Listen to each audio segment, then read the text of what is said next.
However, not everybody had the Blitz spirit.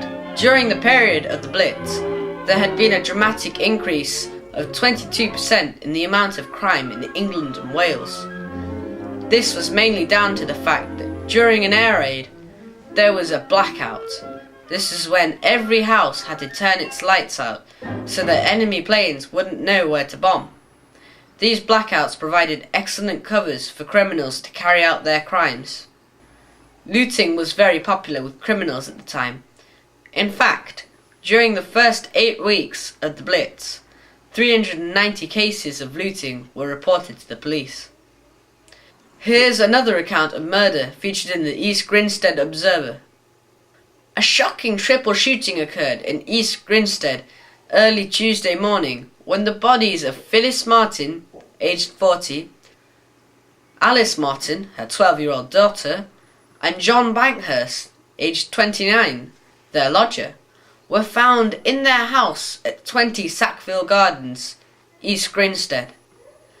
The tragedy was witnessed by 7-year-old David George Martin.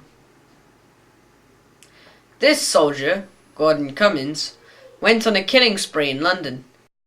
He made full use of the blackout to avoid detection and murdered and mutilated 4 women. He attempted to murder a further 2. He was only captured after he left his name gas mask behind at one of the scenes of the murder. He was hanged in 1942. Even after enduring night after night of bombings, and after returning to his house to find it destroyed, Mick still managed to look on the bright side.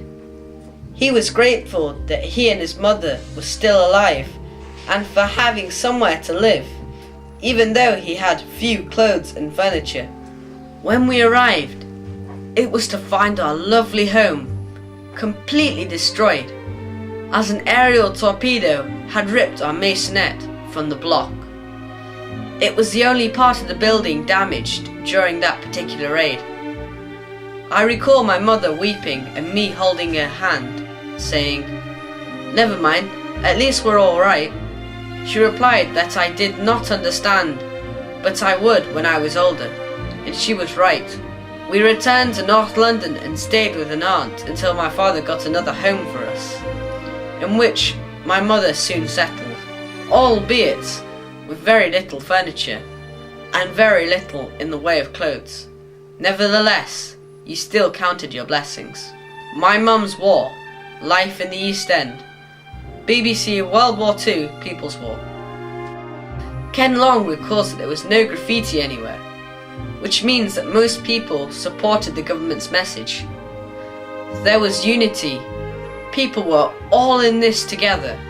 Everywhere there were government posters saying, "Save fuel, make do and mend, buy saving stamps, careless talk costs lives, is your journey really necessary, dig for victory, coughs and sneezes spread diseases," but never any graffiti anywhere, apart from the communist Second Front slogans, which appeared in 1943. BBC World War II People's War.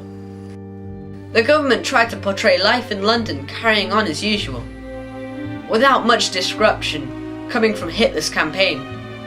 This famous photo shows a milkman on his rounds, still delivering milk to the few houses still standing in this bombed out street. This picture is genuine.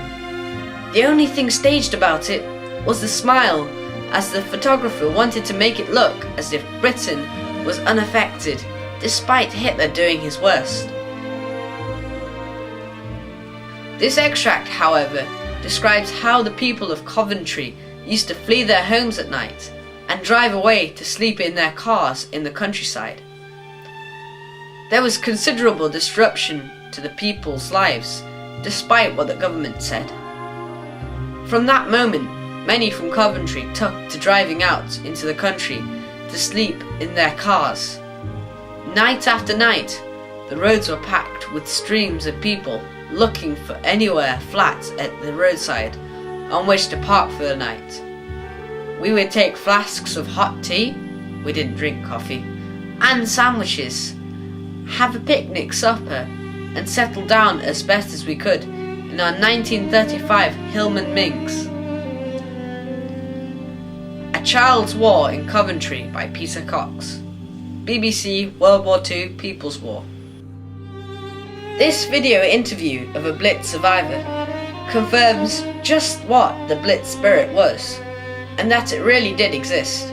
Kathleen confirms the camaraderie of the era. She says it brought out the best in people and describes how people were really brought together. They really were all in this together. You just saw what there was available and used it and did it. And like everything else, you get absolutely used to it and quite happy with it. You feel, well, you felt, well, everybody else was doing the same thing. Yes. Everybody else was, you know, and people were terribly kind. Anybody who was growing anything or making anything would often knock at your door and say, could you make use of this, you know. It actually, shall I tell you, I think the war, for all its terribleness, brought out the best in many people, because it made them aware that they were far luckier than many other people. Often somebody would knock at their door and say, I've just made a pie, would you like it? Would you like half of it? And pass it in.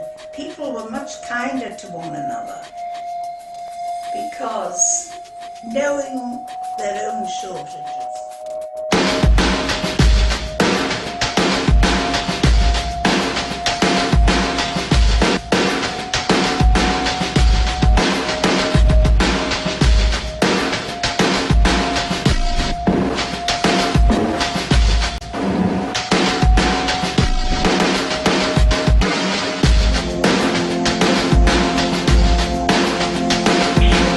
We shall fight on the seas and oceans.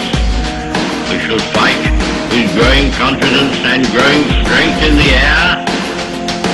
We shall defend our island, whatever the cost may be. We shall fight on the beaches. We shall fight on the landing grounds.